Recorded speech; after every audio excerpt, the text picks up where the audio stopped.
बात कड़वी लग जाए, आप लोगों ने सिर्फ सुबह ड्यूटी पे जाना और ड्यूटी करके शाम को आके घर पे सो जाना, इसके अलावा या अपने बच्चों की पढ़ाई की तरफ ध्यान देना, उनको फीस दे देना, इसके अलावा आप लोगों ने कभी अपनी इस जिम्मेदारी को नहीं समझा कि हमारा बच्चा किस। नमस्कार, मैं हूं अर्शद वारसी, क्यूपी न्यूज में आप सभी दर्शकों का स्वागत करता हूं। आज मैं एक ऐसा ज्वलंत विषय लेकर के आया हूं जिससे आज समाज बहुत ही पीड़ित है। हमारे समाज के युवा आज नशाखोरी की तरफ बढ़ते ही जा रहे हैं। इसी के मद्देनजर हमने आज आमेर की कुछ मुअज्जिज लोगों को, गणमान्य लोगों को अपने स्टूडियो में बुलाया है और उनसे इस विषय में चर्चा करने के लिए मैं आमंत्रित किया है। आज वो हमारे स्टूडियो में यहाँ तशरीफ फरमा है, विराजमान है। आइए हम सबसे पहले आपको उनसे रूबरू कराएं और उनका परिचय कराएं कि वो हमारे जो इस आमेर के निवासी भी हैं और उस महकमे में जो यहाँ तशरीफ फरमा है हस्तियां, शख्सियत हैं, उसमें से दो हस्तियां ऐसी हैं जो कानून को सर्वोपरि मानते हुए कानून के साथ कार्य किया और सरकार के साथ में काम किया और अपराधों को रोकने के लिए काम किया। आज वो यहाँ दो हस्तियां तशरीफ फरमा है। मैं आपको यहाँ से आप परिचय कराता हूँ। आप हैं सबीर अहमद साहब, आप सीआई से रिटायरमेंट हैं और अब जो है एक समाज सेवी के रूप में मैं कोशिश करूंगा और अपील भी करूंगा कि अब वो समाज सेवी के रूप में, अब तो रिटायरमेंट भी हो चुके हैं और समाज सेवा के रूप में वो अपना कार्य करें।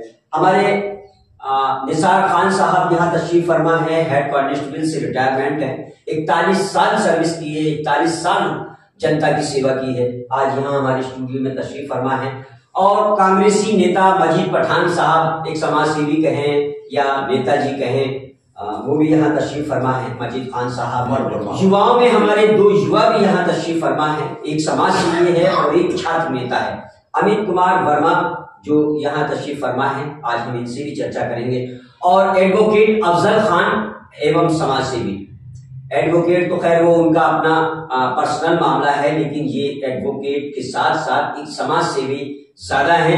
रात को 12 बजे भी अगर आप आवाज लगाएंगे तो ये हाजिर रहेंगे और यही समाज सेवा होनी चाहिए। आइए हम उस ज्वलंत विषय पर आज चर्चा करें जिस विषय में मैंने आप लोगों को यहाँ बुलाया है और आप लोग यहाँ अपना कीमती वक्त दे करके यहाँ तशरीफ लेकर आए हैं। सबसे पहले मैं सबीर साहब आपसे एक सवाल पूछना चाहता हूँ।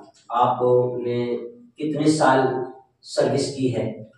मैंने 39 साल सर्विस की। 39 साल आपने सर्विस से भर्ती हुए थे और इंस्पेक्टर से रिटायरमेंट हुए जी, और एक ही महकमे इंटेलिजेंस से रिटायरमेंट। अच्छा, इंटेलिजेंस डिपार्टमेंट से जी। और मेरे को आउट ऑफ परफॉर्मेंस के लिए 2 मेडल भी मिले हैं अमित शाह की तरफ से, गृह मंत्री जो राष्ट्र इंडिया के हैं उसकी तरफ से। एक तो उत्कृष्ट पत्ती से पदक मिला है, दूसरा है आसूचना पदक। क्योंकि जो भी अपराध होने से पहले अगर सरकार को कोई सूचना दी जाती है तो वो एक आईबी डिपार्टमेंट होता है जो उसको रोकने का प्रयास करता है कि नहीं कल को कोई आंदोलन। इंटेलिजेंस ब्रांच जी, ब्रांच ब्यूरो तो सेंट्रल की होती है। अच्छा। और इंटेलिजेंस ब्रांच होती है स्टेट की। तो स्टेट में थे हम और मैं उसी महकमे से रिटायरमेंट हूँ और मैंने जो सर्विस की है उसी में ही ऑन फील्ड काम नहीं किया मैंने, लेकिन टेबल वर्क काम किया। और अधिकारियों को जो भी बाहर से जो हमारे को इनपुट आता था तो उसको इनपुट को हम फाइल में पुटअप कर देते थे। अब उसमें डिसीजन लेने का जो पावर था वो अधिकारियों का होता था कि भाई इसमें गवर्नमेंट को इन्फॉर्म करना है या लाइन ऑर्डर से संबंधित है तो संबंधित एसपी को करना है या आईजी रेंज को करना है। कोई भी चीज जो सरकार से मांग कर रहे हैं किसी भी तरह की, तो वो सरकार तक पहुंचनी चाहिए और उसमें ये ना हो कि सरकार से पहले वहां आंदोलन हो जाए और खुफिया विभाग फेल हो जाए। तो वो इंफॉर्मेशन है हमारे यहाँ से इंटेलिजेंस से। दूसरा जो हमारा वर्क होता है वो है security, CM security, then governor house, ये दोनों की सिक्योरिटी हमारे अंडर में होती है। तो मैंने सिक्योरिटी पर्पज नहीं लिया, मैंने इंटेलिजेंस का ही कार्य किया। सर, आपने सरकार की बहुत अच्छी सेवा की। आपने अभी अपना पूरा बताया कि किस तरह से आपने काम किया। बहुत मैं मुबारकबाद दूंगा कि आपका बहुत ही अच्छा कार्यकाल रहा। लेकिन मैं ये जानना चाहता हूं कि इन सब दायित्वों को करते हुए आपने समाज के लिए क्या दायित्व निभाया? समाज के लिए ये है कि जो मेरे से हो सका, जो मेरे पावर के पास थी, वो मैंने कभी मेरे समाज के लिए मना नहीं किया। और अगर जैसे मेरे पावर में नहीं था तो मैंने उसको रास्ता बता दिया कि भाई वो बंदा बैठा वो सीट पे, वो काम करेगा, आप मेरा नाम मत लेना, आप डायरेक्ट उससे मिलो, ये मत कहना कि मैं सीए साहब के पास आकर गया और उन्होंने भेजा, क्योंकि वहां कंफ्यूज हो जाएगा कि हो सकता है ये मिले हुए हो। तो जो भी मेरे जो घर पे भी लेकर के आते थे साइन करवाने के लिए, जो आजकल आईटी के फॉर्म भरे जाते हैं उसके अंदर गजेटेड अधिकारी के, तो सबसे पहले मैं खुद अपना काम छोड़ करके और पहले वो काम करता था। दूसरी बात, मेरा समाज से मतलब मुसलमानों से नहीं था, मेरा समाज के उस वर्ग से है जो युवा पीढ़ी है। उसके लिए आपने क्या किया कि आज युवा पीढ़ी जो है वो इस नशे की हालत में इतनी डूब चुकी है कि उसको अब इस वक्त निकालना बहुत मुश्किल हो रहा है। ये नशाखोरी जो जैसे पंजाब सबसे ज्यादा बिछड़ा हुआ है ना, उसी तरीके से राजस्थान में बिछड़ेगा। कानून व्यवस्था बनाए रखने के लिए ये जरूरी है कि नशे में ज्यादातर मुस्लिम अपराधी ज्यादा बनते जा रहे हैं, तो उसको रोकना अपना फर्ज बनता है और उनको समझाया जाना। अपन अकेले से नहीं समझ सकते, वो पहले उनके पेरेंट्स को कहें, पेरेंट नहीं मानते तो भाई उनको खुद को समझाने की कोशिश करें। जी निसार साहब, अब ये आप पास करते रहिएगा, अब आप पहले इसको यहां तक रखिए, है ना? क्या करना चाहिए आज का युवा जो नशे की ओर बढ़ता जा रहा है, उसके लिए आप लोगों का क्या दायित्व है? आप लोग क्या कर सकते हैं इसके लिए? हम इसके लिए ये कर सकते हैं कि हमारे जितने भी लोग हमारे पास में रहते हैं, जो रिटायरमेंट है, उनके गार्जियन हैं, उनके माँ बाप हैं, मिलके और सब एक सहयोग करके और उन बच्चों को रोका जाए और उनके साथ में कोई ऐसी समस्या है तो उसको कहीं कहीं इलाज के लिए भेजा जाए और आगे उनके प्रशासन में भी आगे भेजा जाए उनको कि साहब ये हमारे इस तरह से बहुत ज्यादा नशा पीड़ित चल रहा है, इसको रोका जाए। इसके लिए हम सब लोग सारे मिलके और इसको रोक सकते हैं हम। तो उसके लिए क्या कमेटी का गठन? उसके लिए हमारे जो जितने भी हमारे जैसे कमेटी के गठन है, हमारे जैसे पढ़े लिखे बच्चे हैं, हमारे जो मौजूद आदमी हैं, हमारे रिटायरमेंट सर्विस वाले हैं, वो हैं, बच्चों के माता पिता हैं, वो सब मिलकर एक कमेटी गठित करें और उनको रोका जाए। और नहीं रुकते हैं तो उसके बाद में प्रशासन के पास में जाके और कानून व्यवस्था की शरण लेनी चाहिए।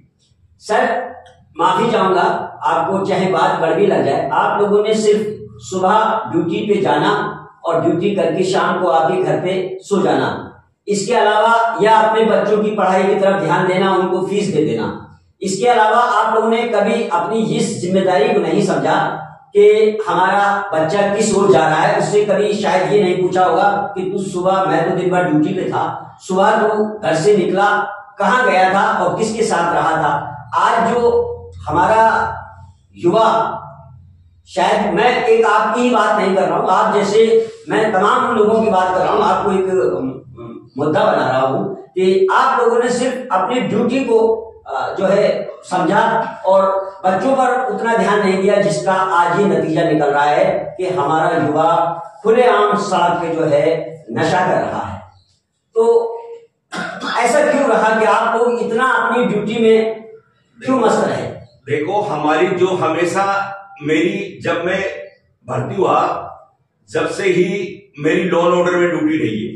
लॉ एंड ऑर्डर पे सुबह 8 बजे जाना, रात को 1 बजे 12 बजे आना, समय नहीं मिलता था। समय नहीं मिलने की वजह से हम हमारे बच्चों की तरफ इतना ध्यान नहीं रह सके, इसलिए कि कभी कभी हम बच्चों को समझाते लेकिन इतना समझा नहीं पाए जितना समझा सकते थे हम। जी बहुत ठीक। नेताजी, आप तो एक समाज सेवी कहें, आपको कांग्रेसी नेता कहें, जनप्रतिनिधि कहें, आप तो यूं समझो कि पूरे मोहल्ले के एक जनप्रतिनिधि के रूप में आप काम करते थे। आपने कभी इस मुद्दे को प्रमुखता से क्यों नहीं उठाया? सबसे पहले तो मैं काफिला न्यूज का बहुत बहुत शुक्रिया अदा करता हूँ कि उन्होंने मुझे इस चैनल पे आमंत्रित किया और एक ऐसे विषय पे आमंत्रित किया जिस विषय पे शायद कोई चैनल या कोई पत्रकार या कोई पत्रिका आवाज उठाता है। उसके लिए मैं बहुत बहुत अरशद वारसी जी का शुक्रिया अदा करता हूँ। और आपका जो सवाल है कि आपने इसके लिए क्या क्या कौन से मुद्दे उठाए, क्या किया, उसके लिए मैं बताऊं, मैं एक छोटा सा एक समाज सेवक हूँ। नेता वेता तो चलो ठीक है, ये तो एक अपना, मैं कांग्रेसी हूँ, कांग्रेसी के नाते सारी आवाजें उठाते हैं और काम भी करते हैं। लेकिन इस जो आपने विषय जो मुझे दिया है, विषय पे जो बोलने का जो कहा है, उसके लिए मेरे ब्रदर बैठे हैं यहाँ, मैं उन सभी पुलिस वालों से गुजारिश करूंगा कि बगैर पुलिस के ये काम बन नहीं सकता। नहीं तो आपने इसके लिए, मैं यही इसी पॉइंट पे आ रहा हूँ कि जब भी कोई ऐसा कोई यहाँ पर आमिर में या कहीं भी किसी भी जगह, एक पहले एक थाने से एक प्रोग्राम कमिश्नर की तरफ से चला था जो नशा मुक्ति का था कि नशा मुक्ति के लिए हर जगह एक कैंप लगाए जाए थाने वाइज। उनमें भी वहां के जितने, मैं किसी पुलिस वाले की या किसी कमिश्नर की बुराई नहीं कर रहा, लेकिन चूंकि इनकी भी एक ड्यूटियां होती हैं, इनकी भी एक अपने प्रोटोकॉल होते हैं, उससे आगे बढ़ नहीं सकते और ये करना भी चाहते हैं तो कर नहीं सकते, क्योंकि आदेश ऊपर से होते हैं, आदेश हिसाब किताब सारे चलते हैं। जैसे कि मैं सीधा जाता हूँ सीधा ऊपर अडानी जी के पास में के पूरी खेप की खेप एक नशे की उतरी गुजरात के एक उस पे आपने एयरपोर्ट पे और वो आगे पूरे इंडिया में खप गई। क्या उसको पकड़ नहीं सकते थे? केंद्र गवर्नमेंट उसको पकड़ नहीं सकती थी? पकड़ सकती थी, लेकिन उनकी एक चाल थी। आज मैं ये नहीं कहता मैं मुस्लिम या हिंदू, मुस्लिम ही है इस नशे की लिस्ट में नहीं, मेरा वो मतलब नहीं है नेताजी, मेरा वो मतलब नहीं। मेरा मतलब ये है कि आपने अपने इलाके में, वो तो दुनिया में तो बहुत कुछ हो रहा है, हांगकांग तो पूरा नशे पे ही जी रहा है ना, सिंगापुर पूरा नशे पे ही जी रहा है। मैं तो अपने मोहल्ले की बात कर रहा हूँ, मैं तो अपने घर की बात कर रहा हूँ, मैं तो अपने गली की बात कर रहा हूँ। सबसे पहले हमें अपना घर देखना है, सबसे पहले हमें अपना गली देखना है, हमें अपना मोहल्ला देखना है। आपने अपने मोहल्ले के लिए कभी ये प्रयास क्यों नहीं किया कि आओ हम एक कमेटी बनाएं, हमारा युवा बिगड़ता जा रहा है, हमारा युवा जा रहा है। उसके लिए मैं आपसे सवाल कर रहा हूं कि आपने क्या किया।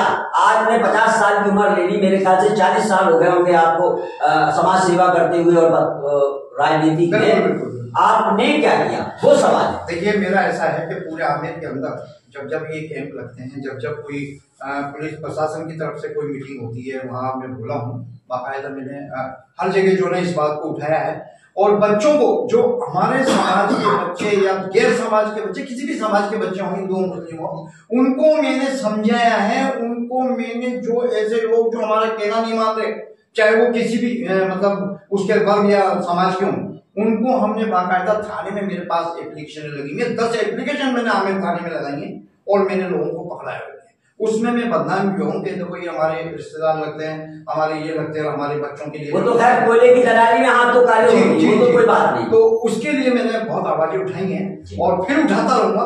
मैं एक ऐसी कमेटी बनाने जा रहा हूँ जिस कमेटी में मेरी एनजीओ में मेरी एक छोटी सी एनजीओ है, उसके मार्फत एक कमेटी बना के मैं ऐसे जो लोग हैं जो रिटायरमेंट जो ले चुके हैं, मैं उनको जोड़ना चाहता हूँ। उनके हाथ जोड़ूंगा, उनके पैर पड़ूंगा कि भाई जुड़ो और हर समाज को लेके चलो। ये बात ऑन रिकॉर्ड है, ऑन रिकॉर्ड है, बिल्कुल ऑन रिकॉर्ड। 1 महीने बाद गिरबान पकड़ लूंगा, बिल्कुल पकड़े। क्या किया आप? 1 महीने बाद गिरबान पकड़े मेरा हाथ, मैं आपको बताऊंगा कि ये कमेटी बनी हुई है। Thank you. नमस्कार साथियों, जी आप छात्र नेता हैं। आज का जो युवा, आप तो खैर मुझे जुझारू लग रहे हैं, लग रहा है कि एक अच्छे जागरूक छात्र है। आज का जो युवा, आप जैसा युवा, मैं तो खैर आप ऊपर हो गया युवा से, तो क्या क्यों नशे की ओर बढ़ रहा है, इसका मुख्य कारण क्या हो रहा है? आप लोगों की तो एक मैच्योरिटी रहती है, मैच्योरिटी है, आप उसके साथ में रहे भी होंगे। क्या कारण है, क्यों बढ़ता जा रहा है? देखो इस चीज के यदि अपन मतलब शुरुआत से या इस विषय पर चर्चा करें तो इसमें सभी का महत्वपूर्ण सहयोग है। सहयोग क्या मैं बताऊं, कमी के सभी लोगों की रही है, समाज की, लोगों की या माँ बाप की या रिश्तेदारियों की, सभी। क्योंकि बच्चा जो करना चाहते हैं ना, एक बार आप पहले बच्चों को जानो कि वो किस चीज में रुचि लेता है। दूसरी बात ये कि माँ बाप तो चलो काम सब लग जाते हैं, पिताजी काम पे जा रहे हैं, माता घर में काम कर रही है, तो बच्चों पर आपका फोकस होना चाहिए कि बच्चा अपना कितने बजे से कहाँ जा रहा है, किस संगति में बैठ रहा है, किन लोगों से मिल रहा है और कौन सी मतलब ऐसे रिश्तेदारों से मिल रहा है जो उस बच्चे को सही गाइड कर सके। गाइड करने का मतलब ये है, देखो कई प्रकार की संगति होती है, कोई बच्चा जैसे संगति में करेगा वैसा फर्क आएगा। तो अपने समाज में, समाज हिंदू हो या मुसलमान हो, कोई भी श्रेणी का आप देख लो, सभी समाज में सभी वर्गों में नशे की लत तो इस तरीके से लगी जा रही है। नहीं बिल्कुल, मैं पूरे आमिर की बात कर रहा हूँ। मैं भी यही कहना चाह रहा हूँ आपका कि ये बहुत चिंता का विषय है, क्योंकि देश एक मतलब युवा पीढ़ी से चल रहा है। देश एक युवा भविष्य में एक राजनीतिक दल को देखना चाहता है, अपनी विचारधारा को परखना चाहता है, लेकिन यदि अपना देश का भविष्य इतना खराब हो जाएगा, देश का युवा इस नशे की लत में इतने ओर से जूझ रहा है, तो फिर देश की अपन प्रगति की कैसे उम्मीद कर सकते हैं। तो इसमें जो है कि समाज में जब छोटी छोटी मीटिंग होती है, समाज में मतलब कुछ और भी कुछ छोटे मुद्दे उठते हैं या बड़े मुद्दे उठते हैं, तो साथ ही इन विषयों पर भी एक मतलब महत्वपूर्ण तरीके से चर्चा करनी चाहिए कि अपन भविष्य को मतलब बच्चों को कैसे सही सुधार ला सकते हैं, मतलब बच्चों को अच्छा भविष्य कैसे दे सकते हैं। मैं बच्चों को या जितने भी मेरे बराबर की पीढ़ी के लोग हैं उनको यही कहना चाहता हूँ कि शिक्षा की ओर में दूर दो, बच्चों को काम की जगह, पैसे की जगह आप है ना और चीजों की समय देना दो, लेकिन बच्चों को अच्छा भविष्य दो, अच्छा गाइड दो, उनको शिक्षा। आपके घर में कितने लोग हैं? जी हम 40 मेंबर हैं, संयुक्त परिवार से 40 मेंबर। आपके पिता का क्या नाम है? मेरे पिताजी ओम प्रकाश मंडावरिया है और वो एक मजदूर आदमी है, लेकिन अच्छा। उन्होंने, हम 8 बहन भाई है, उन्होंने हम 6 तो बहन है मेरे और मैं हम 2 भाई है, उन्होंने हमारे को अच्छी परवरिश दी है, सबकी अच्छी शादी वादी करी है और सबको अच्छी पढ़ाई करा दी। आज मैं भी वकालत कर रहा हूँ, उनकी बदौलत कर रहा हूँ। बहुत अफजाल भाई, एडवोकेट साहब, आप इस मोहल्ले के यूं समझे कि बड़े जागरूक समाज सेवी और नेता भी कह सकते हैं, शायद आपने चुनाव भी लड़ा है, तो आपकी जो मेजोरिटी है गांव वाली है, तो आप भी एक समाज सेवी के रूप में आज का जो युवा हमारे मोहल्ले का कहें या हमारे आमिर का कहें, मैं सब धर्म की बात कर रहा हूँ, मैं किसी एक मुस्लिम की बात नहीं कर रहा हूँ, मैं खास तौर से मुसलमानों की बात नहीं कर रहा हूँ। मैं जहां भी जाता हूँ, मैं कुंडा में देखता हूँ कि एक वो रेस्टोरेंट है जहाँ 2:30 बजे रात तक, 2 बजे रात तक सदर भाई लोग बैठे रहते हैं और लड़के जो है सिगरेट पीते रहते हैं इसमें भर के। मैंने कई बार उसको नोट किया है। उसके बाद अगर हम यहाँ आए अपने एहसन वाले बाबा के पास में, तो वहां भी लोग बैठे रहते हैं, ऐसे तमाम जगह लोग बैठे रहते हैं। तो आपने कभी ये पहल क्यों नहीं की कि हम इन युवाओं के लिए समाज के मौजूद लोगों को इकट्ठा करके कोई ऐसा कदम उठाएं, कोई ऐसी संस्था बनाएं जिससे कि हमारा जो युवा इस वक्त गर्क में चला जा रहा है नशे में, वो दूर किया जा सके। क्या किया आपने इसके लिए? इसके लिए कई बार मेहनत की है और मैं बताना चाहता हूं कि जब तक सामाजिक जो सिस्टम है, जब तक वो सही नहीं होगा, जब तक ये जो नशा है या जितनी भी बुराइयां हैं वो बुराइयां दूर नहीं होंगी। इन बुराइयों का आने का कारण ही सामाजिक सिस्टम रहता है। हमारा जो सामाजिक सिस्टम है वो थोड़ा सही नहीं है, और सही कौन करेगा?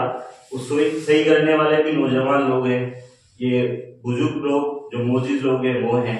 तो मैं धन्यवाद ज्ञापित करता हूं क्यूपी न्यूज को कि हम लोगों की एक कमेटी बननी चाहिए और वो कमेटी बनाकर जैसे नशा कहाँ से आ रहा है उसको रोकना चाहिए, नशे में कौन कौन से लोग लिप्त हैं और उनको किस तरीके से हम समझा सकते हैं, कौन से माध्यम से समझा सकते हैं, कैसी कार्रवाई कर सकते हैं, तो वो हमको करना ही पड़ेगा। नहीं तो हमारा जो नौजवान है वो गर्त में ही जा रहा है और जाएगा। बिल्कुल। हम लोग, आपने तो उन अपराधों पर भी, हालांकि आपने टेबल वर्क किया, लेकिन अपराधों से रिलेटेड ही वर्क किया है। क्या कर सकते हैं अब आने वाला जो वक्त है? अभी तो ऐसा है कि युवा थोड़ा कम ही समझ लो, अगर घर में 4 बच्चे हैं तो मेरे ख्याल से 1 या 2 वो नशे की तरफ है, लेकिन जो 3 बचे हुए हैं हम उनको कैसे बचाएं? सबसे पहले तो देखो पेरेंट्स की बड़ी जिम्मेदारी होती है जी। पेरेंट्स को चाहिए कि हमारा बच्चा कब आउट हो रहा है घर से जी। और कब एंटर हो रहा है, उस पर सबसे बड़ी ध्यान देने लोग। अब वो किस संगत में बैठ रहा है, किस संगत के साथ रह रहा है, क्या कर रहा है, ये तो पेरेंट्स तो सबसे बड़ी जिम्मेदारी उनकी है क्योंकि वो ही कंट्रोल कर सकते हैं। हालांकि ठीक है दूसरे लोग भी उनके रोकने की कोशिश कर सकते हैं, बाकी सबसे पहले पेरेंट्स की जिम्मेदारी है जी। तो यही तो हुआ, हमारे मोहल्ले के या आमेर के निवासियों ने जो पेरेंट्स हैं उन्होंने युवाओं पे ध्यान नहीं दिया जी जी।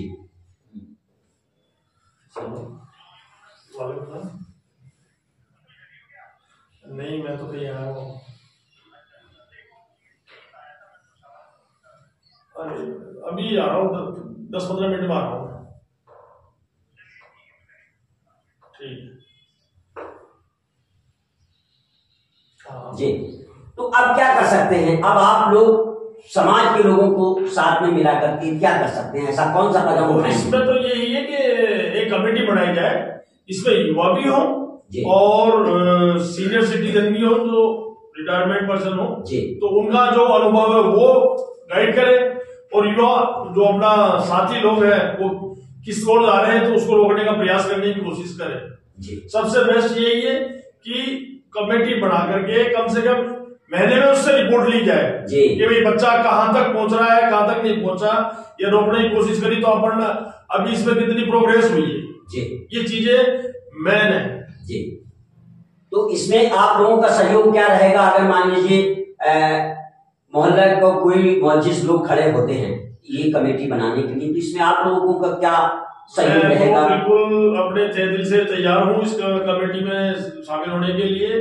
और देखो आज अगर युवा गलत रास्ते में जा रहा है तो देश का ही नहीं पूरे मतलब समाज का भी, परिवार का भी, आने वाली पीढ़ियां सब खत्म हो जाएगी और वो आगे बढ़ने की कोशिश नहीं करे, इसलिए जरूरी है उनको रोका जाए जी। सर आखिर में अब वक्त भी हो चला है, हमारा टाइम भी पूरा हो चुका है, क्या क्या कर सकते हैं? अब हमारा जो युवा पीढ़ी बिगड़ रहा है, देखो अभी चर्चा भी हम लोगों ने कर ली है, देखो हमारे लिए जी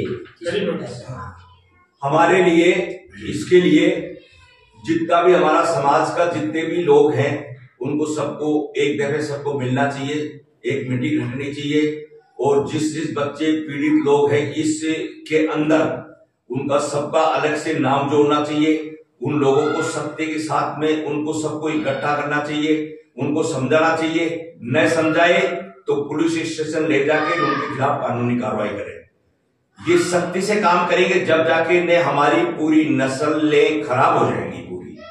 और इसमें हमारे सभी जितने भी हमारे भाई बंद जो भी हमारे परिवार वाले हैं हमारे मौजूद हैं, कर्मचारी जो प्रेजेंट कर्मचारी हैं, हमारे एडवोकेट हैं, हमारे जो बुजुर्ग संजीव लोग हैं, इसके लिए कानून व्यवस्था भी देखो हमारे से कई दफे कह चुका कि आपका महल्ले के अंदर सबसे ज्यादा नशा पीड़ित हो रहा है जी। और उन्होंने हमारा सहयोग करने के लिए भी पूरा सहयोग किया हमारा जी। हम गए भी, उन लोगों ने ये कहा आप हमको बुलाओ हम आएंगे और आपका पूरा सहयोग करेंगे। और अब इसी में कुछ हमारे और चाहे हमारे साथियों की कमी रही है इसमें, और इसमें मैंने आवाज भी उठाई है, मैंने सब लोगों को कहा है कि भाई ये अभी प्रेजेंट है, नशा पीड़ित चल रहा है, ये सबसे गलत है, इसमें अपनी पूरी नस्लें खराब हो जाएगी। इसलिए कि अब इसका यही है कि पूरा जितना भी हमारा युवा है, हमारे बुजुर्ग हैं, ये सब मिलके और सहयोग करके इस काम को करें। बिल्कुल आपको कार्रवाई तो करनी होगी, अगर इसके खिलाफ आपने कार्रवाई नहीं करी तो आने वाला वक्त युवाओं का जो हमारे 2-3 घर में बच्चे हैं ना वो भी इसमें चले, नस्लें खराब हो जाएंगी। दर्शकों आज जो हमारी ये चर्चा थी ये बहुत ही ज्वलंत विषय है जिसमें हमारा युवा, मैं सब धर्म की बात कर रहा हूं एक खाली, लेकिन ये भी सच है कि मुसलमान युवा इसमें ज्यादा हो रहा है। उसका मुख्य कारण है क्योंकि वो बेरोजगार भी है। सबसे पहले तो बेरोजगारी से उसको जो बेरोजगारी की उसकी हालत है उसको दूर करना चाहिए।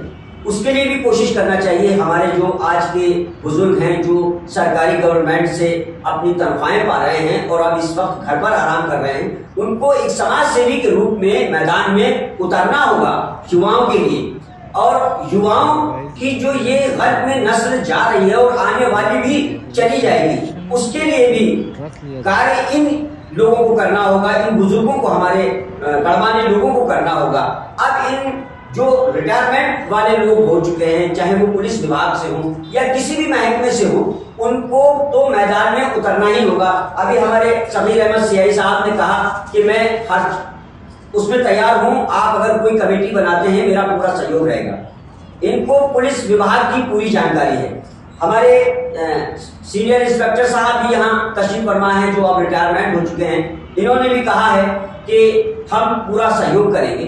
तो इन लोगों की जो नॉलेज है उसका आप लोग पूरा भरपूर फायदा उठाएं, इनका सहयोग लें। और जो समाज सेवी है यहाँ की, जो अपने आप को समाज सेवी कहते हैं, मैं उनसे भी अपील करना चाहता हूँ कि ये क्यूपी न्यूज के माध्यम से जहां जहां तक मेरी ये बात जाए, ये जो युवाओं का इस वक्त मसला है, एक ज्वलंत विषय है बहुत तगड़ा, कि जुआ भी खेला जा रहा है, युवाओं में नशा भी किया जा रहा है, सट्टा भी लग रहा है। मैं सरेआम, मैं तो खुला कह रहा हूं कि मैं इस आमेर में जो जहां मेरा स्टूडियो है, मैं जब आमेर नीलम टाकी से और अपने स्टूडियो तक आता हूं तो मुझे कम से कम 5, 6, 7 लोग युवा ऐसे दिख जाते हैं जो किसी न किसी नशे की हालत में होते हैं। तो मुझे बहुत खराब लगता है। उसी विषय को लेकर के, उसी ज्वलंत विषय को लेकर के आज मैंने इस आमेर के गणमान्य लोगों को यहाँ बुलाया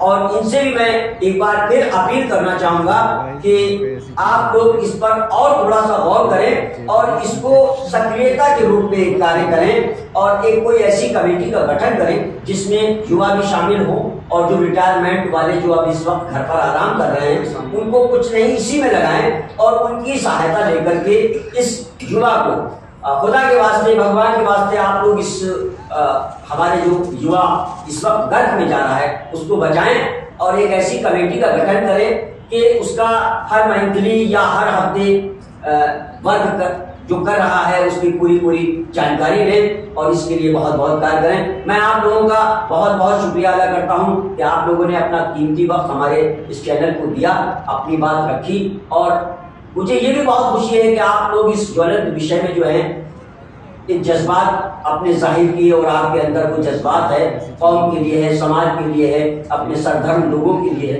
मैं आप लोगों का बहुत बहुत तहे दिल से शुक्रिया अदा करता हूँ। बहुत बहुत धन्यवाद। जय हिंद, जय भारत।